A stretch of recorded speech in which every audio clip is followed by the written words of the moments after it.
heureux de vous savoir très nombreux devant vos postes récepteurs, chers frères et sœurs, partout dont vous suivez votre journal Sauvons l'Afrique dans votre chaîne. Le Congo ne tombera jamais. KTJA News Monde. Vous êtes ici en Afrique, en Europe, en Amérique, en Asie, en Océanie, même en Australie, dans beaucoup des îles du monde entier. Quant à moi, je vous dis merci pour notre nouveau numéro du journal Sauvons l'Afrique, dont voici le titre.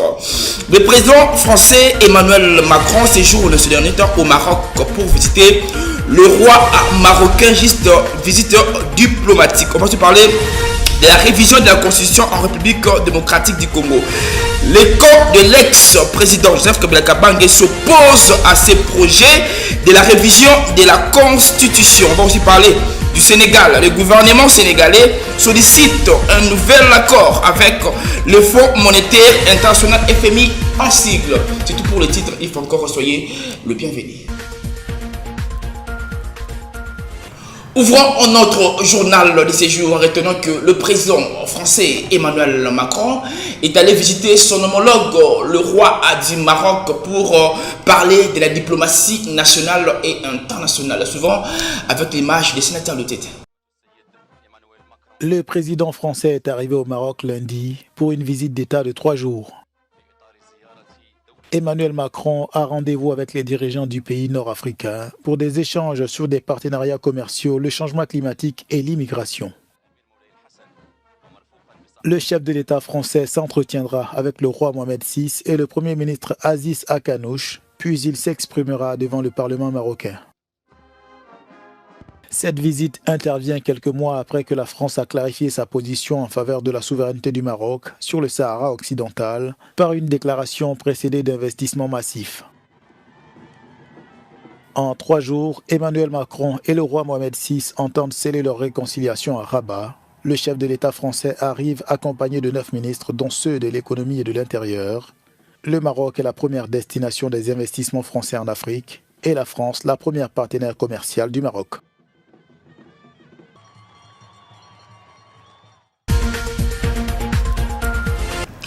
La guerre au Maroc intéresse vraiment beaucoup de diplomates, retenant que l'UNICEF alerte l'opinion nationale et internationale en disant que les Soudans méritent le même attention que le Gaza comme attaqué par l'Israël. Suivons cette vidéo. L'UNICEF a exprimé une profonde inquiétude face à la situation sécuritaire et humanitaire au Soudan, où les combats incessants entre les paramilitaires et l'armée soudanaise continuent de mettre en péril la vie de plus de 8 millions de personnes. Par ailleurs, 775 000 autres sont désormais menacés de famine. La crise au Soudan, bien qu'elle se déroule sous nos yeux, reste largement ignorée et ne doit pas être reléguée à l'oubli. Il s'agit de la plus vaste crise de déplacement au monde, avec une insécurité alimentaire atteignant des niveaux presque inédits depuis une génération. Si nous n'agissons pas et ne prêtons pas attention à ce qui se passe au Soudan, de nombreuses vies seront perdues. Il est urgent de tirer la sonnette d'alarme. Le Soudan a besoin du même niveau d'attention que Gaza et le Liban. Sudan needs the same level of attention as Gaza and Lebanon. L'insécurité persistante complique les efforts de secours, rendant encore plus difficile la protection et l'assistance aux personnes vulnérables. Le Soudan est également aux prises avec plusieurs épidémies, dont le choléra qui a déjà causé plus de 700 décès et infecté plus de 27 000 personnes, d'après les autorités sanitaires locales. L'UNICEF est sur le terrain, travaillant sans relâche pour répondre aux besoins urgents des enfants et de leurs familles, mais nous pouvons faire plus si nous avons l'accès et la présence nécessaires. Selon l'ONU, environ 25 millions de personnes, soit plus de la moitié de la population du Soudan, devraient faire face à une famine aiguë cette année. Comme je vous ai annoncé à l'introduction que le gouvernement sénégalais sollicite un nouvel accord avec le Fonds monétaire international, FMI en sigle, pour aider sa gouvernement. Suivons cette vidéo. Le Sénégal attend la révision de son programme avec le Fonds monétaire international. Le pays d'Afrique de l'Ouest sollicite cette révision après l'audit de sa situation financière commandé par les nouvelles autorités. Il prenait en compte le dernier quinquennat de Macky Sall. Ces conclusions sont alarmantes. Un déficit budgétaire de 10% du PIB, soit près du double des 5,5% initialement déclarés. Le ratio dette PIB fin 2023 atteint plus de 80% contre 73% annoncés précédemment.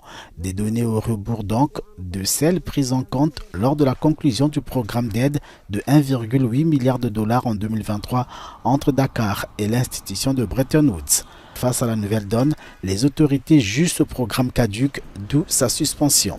Le gouvernement sénégalais attend désormais la conclusion d'un nouvel accord avec le FMI au plus tard au premier trimestre de l'année prochaine.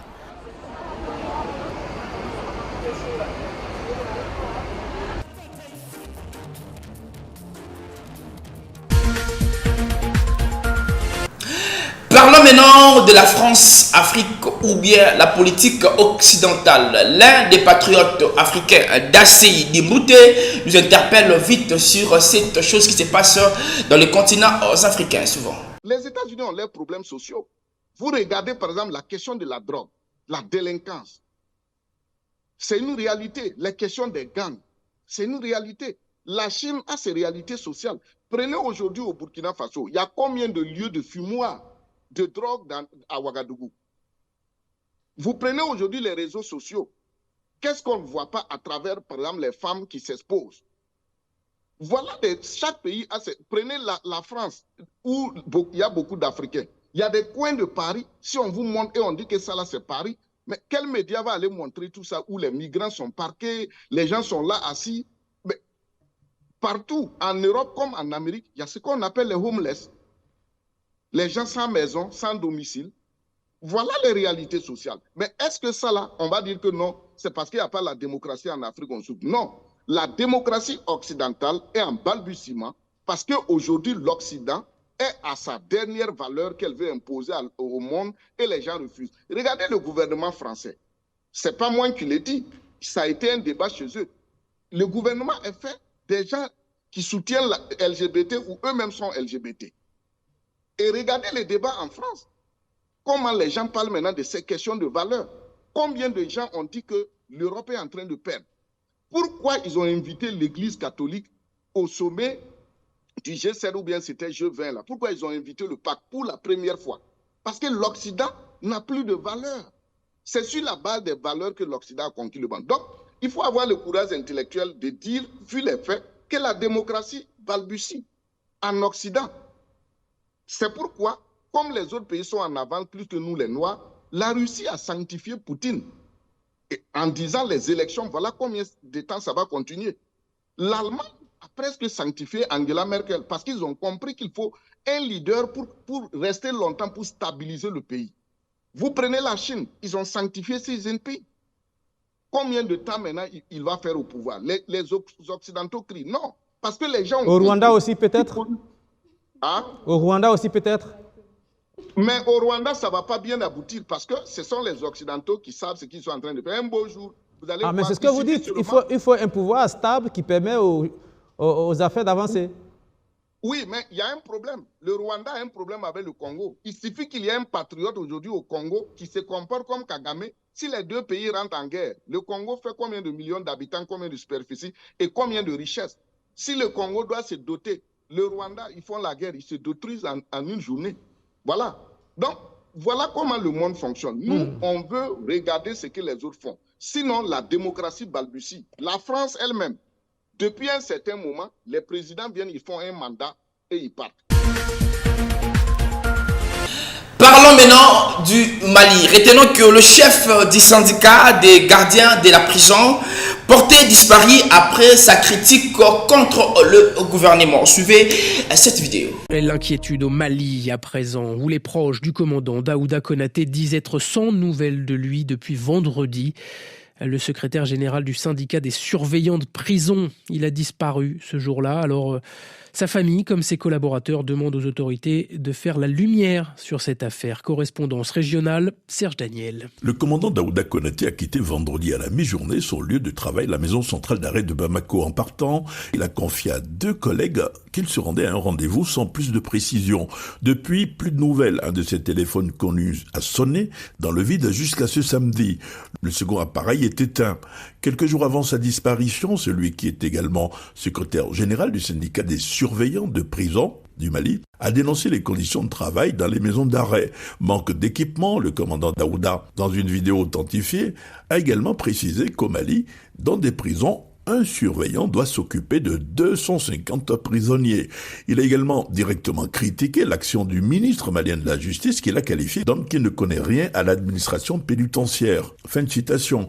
Inquiet de la situation de leurs camarades, le comité de crise de la Centrale démocratique des travailleurs du Mali, CDTM, a rendu public un communiqué. La CDTM salue l'engagement du commandant en faveur des droits des surveillants de prison au Mali et demande aux autorités du pays de mobiliser tous les moyens nécessaires afin de faire la lumière sur cette dispute.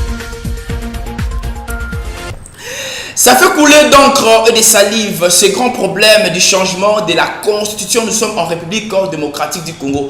Mais la question est posée, est-ce que c'est le changement, modification ou quoi que ce soit? Dans le camp de l'ex-président Joseph Kabila Kabange s'oppose à ces projets du président Félix Tshisekedi Tshilombo en République démocratique du Congo. Suivons cette vidéo. En RDC, l'idée d'une nouvelle constitution continue d'agiter l'opposition. La semaine dernière, Félix Tshisekedi a réitéré cette proposition lors d'un déplacement à Kisangani. Après Martin Fayoulou, vendredi dernier, le FCC de Joseph Kabila annonce lui aussi son opposition au projet. Dans un communiqué diffusé dimanche soir, la coalition de l'ancien président dénonce une forfaiture. Florence Maurice. Le FCC oppose un non catégorique et cinglant au projet de révision de la Constitution et lance un appel à mobiliser les Congolais pour le faire échouer. C'est ce qu'on peut lire dans ce communiqué. Le peuple va se lever pour défendre ses droits, sa liberté et sa souveraineté, menace le FCC. Le camp de Joseph Kabila rejette les arguments avancés par le président Tshisekedi pour justifier une réforme. La Constitution de 2006 n'a pas été écrite à l'étranger par des étrangers, comme l'a affirmé le chef de l'État, peut-on lire dans ce communiqué, mais par des compatriotes représentant la diversité de la nation congolaise. Fin de citation. Le FCC accuse le président de se livrer à une machination politique pour, je cite encore, détourner l'attention de son incapacité à assurer la sécurité et estime qu'une réforme constituerait un danger pour la paix, l'unité et la stabilité de la RDC.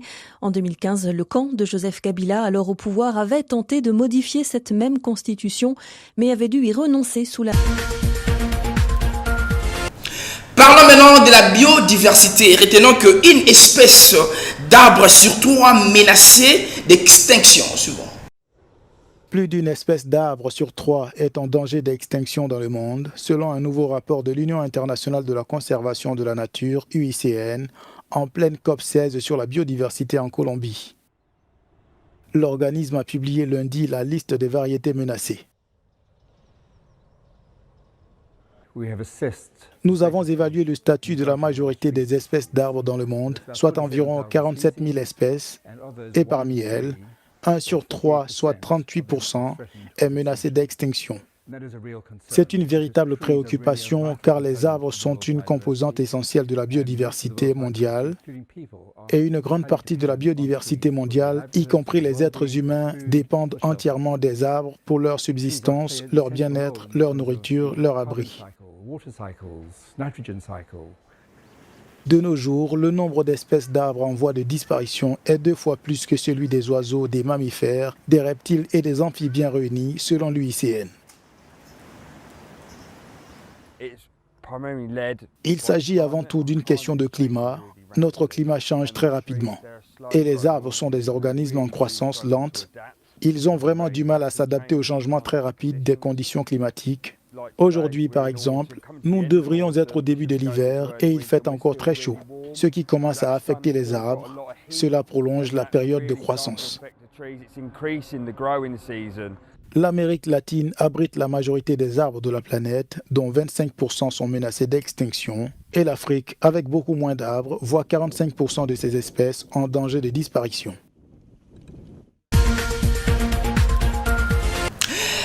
La guerre israélo-palestinienne fait couler d'encre et de salive. Retenons que plus de 43 000 morts selon le ministre palestinien de la Santé. Suivant. À Gaza, le nombre de Palestiniens tués a dépassé les 43 000 selon le ministère palestinien de la Santé. Ce chiffre comprend 96 morts arrivés dans les hôpitaux de Gaza ces 2 derniers jours. Les troupes israéliennes ont lancé une opération dans le nord de la bande de Gaza, dont un raid sur un hôpital vendredi dernier. L'armée dit avoir procédé à l'arrestation d'une centaine de terroristes du Hamas, ce que démentent les autorités sanitaires. Par ailleurs, l'Organisation mondiale de la santé a accusé Israël de détenir au moins 44 membres du personnel hospitalier. Un autre établissement sanitaire qui prenait en charge environ 200 patients a également été gravement endommagé lors d'un raid. Dimanche, le président égyptien Abdel Fattah al-Sisi a proposé une trêve de 2 jours à Gaza qui pourrait ouvrir la voie à un cessez-le-feu à long terme alors que les bombardements israéliens se poursuivent. La proposition d'al-Sisi comprend l'échange de 4 prisonniers israéliens détenus à Gaza contre des prisonniers palestiniens.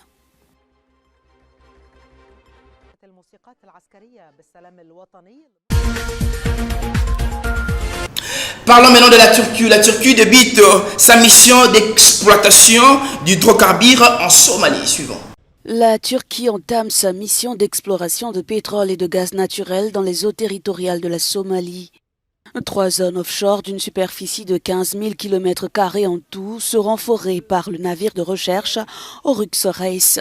Il a accosté vendredi dernier au port de Mogadiscio. La mission de prospection devrait durer 7 mois et permettre de relever des données sismiques capables d'identifier des zones à forte concentration d'hydrocarbures. Les eaux somaliennes abriteraient 1/10 des réserves de gaz et pétrole, soit 30 milliards de barils. Cet accord d'exploration d'hydrocarbures passé en mars dernier entre les 2 pays devrait permettre à Mogadiscio de bénéficier en contrepartie d'une protection de ses côtes. Plusieurs bâtiments de la marine turque seront déployés à cet effet pendant les recherches. Quittons maintenant l'Afrique pour le Proche-Orient. Retenons que Commonwealth alerte sur le menace du climat sur les océans. Le Commonwealth appelle ses membres à œuvrer en faveur de la protection des océans menacés par le changement climatique. L'organisation a lancé cet appel dans sa première déclaration sur le sujet samedi à Apia lors de la clôture de sa 27e réunion des chefs du gouvernement. Alors que 49 de ces 56 pays ont un littoral. Face à ces changements qui menacent l'existence même de certains de ses membres, l'organisation veut mettre l'accent sur la reconnaissance des frontières maritimes dans le contexte de l'élévation du niveau de la mer, sur la protection de 30% des océans et la restauration des écosystèmes marins dégradés d'ici à 2030. Dans cette quête de résilience, la ratification du traité sur la biodiversité en haute mer, l'élaboration des plans d'adaptation au climat côtier et le renforcement du soutien aux économies bleues durables sont attendus.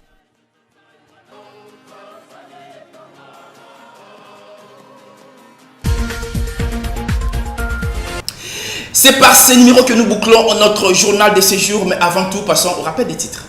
Le président français Emmanuel Macron séjourne ce dernier temps au Maroc pour visiter le roi marocain, juste visite diplomatique. On va se parler de la révision de la Constitution en République démocratique du Congo.